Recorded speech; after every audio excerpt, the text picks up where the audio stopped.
હમણાં શું ચાલી રહ્યું છે? અલુણા. તો તમારામાંથી કોના કોના અલુણા છે?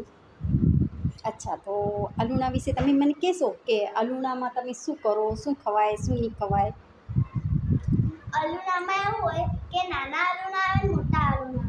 હા. નાના અલુણામાં મીઠું ના ખાવાનું, મીઠું જેમાં બી આવે ને એવી વસ્તુ નહીં ખાવાની. હા, એટલે એને લૂણ એટલે હા. અને ભગવાનની પૂજા કરવાની મંદિરમાં જઈને અને એક દિવસ છેલ્લા દિવસે જાગરણ કરવાનું. કેટલા દિવસનું આ તમારું વ્રત હોય? 5 દિવસનું. તો તમારું વ્રત ક્યાંથી સ્ટાર્ટ થયું હતું? 11સથી, દેવપોઢી 11સથી છે ને. અને આજે તમારું શું છે? જાગરણ છે. તો તમે આજે જાગરણ કેટલા વાગ્યા સુધીનું હોય તમારું? 12 વાગ્યા સુધીનું. તો તમે પછી જાગરણ ઘરે કરશો કે બહાર મંદિરમાં નીચે બધા રમશો? કેવી રીતના તમે જાગરણ કરવાના? ગાર્ડનમાં જઈને પછી મંદિરમાં જઈને પછી ફરવા જવાનું. એવી રીતના તમે જાગરણ કરશો, બરાબર? તમે 12 વાગ્યા સુધી જોઈએ ને તમારું જાગરણ? મોટા જે અલુણા કરે ને એમનું 4 વાગ્યા સુધી. તો હું તમને બધાને એમ પૂછવા માગું છું કે તમે જે આ અલુણા કર્યા એમાં તમને એક ટાઈમ ખાઓ, મીઠા વગરનું ખાઓ ને? તો તમે બીજું ફરાળ.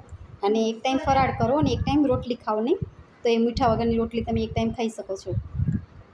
નહીં ખાઓ તો શીરો બટાકાની ભાજી એવું બધું જ કહે, રોટલી નહીં ખવાય. રોટલી ખાંડવાળા મોટા અલુણામાં ઘઉં કે ચોખામાં એક ચૂઝ કરવાનું અને ઘઉં ચૂઝ કરીએ ને તો રોટલી ખાવાની. અચ્છા, એવું હોય. તો આમાં તમારે ખાલી ફરાળ જ ખાઓ કે રાંધીને, બરાબર ને? શીરું બનાવીને એવું. અને એક ટાઈમ જે ફરાળ કરવો એ બી તમારે મોડી જ કરવાની, મીઠા વગરની. એટલે 5 દિવસ ટોટલ તમારે મીઠું ખાવાનું નહીં.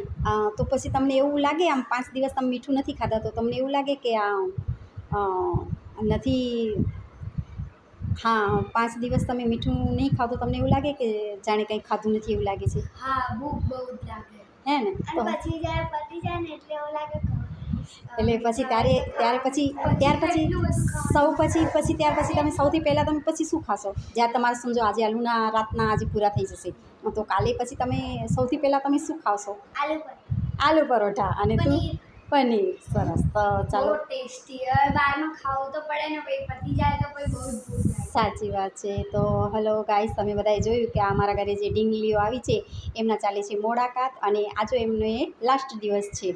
અને આજે બધા એ ઉજવણું થપશે. ઉજવણું તો 5 વર્ષ પછી થાય છે ને?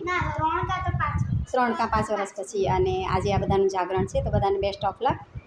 ચાલો તો બોલી દો જય માતાજી. જય માતાજી. ચલો બાય. જય શ્રી કૃષ્ણ.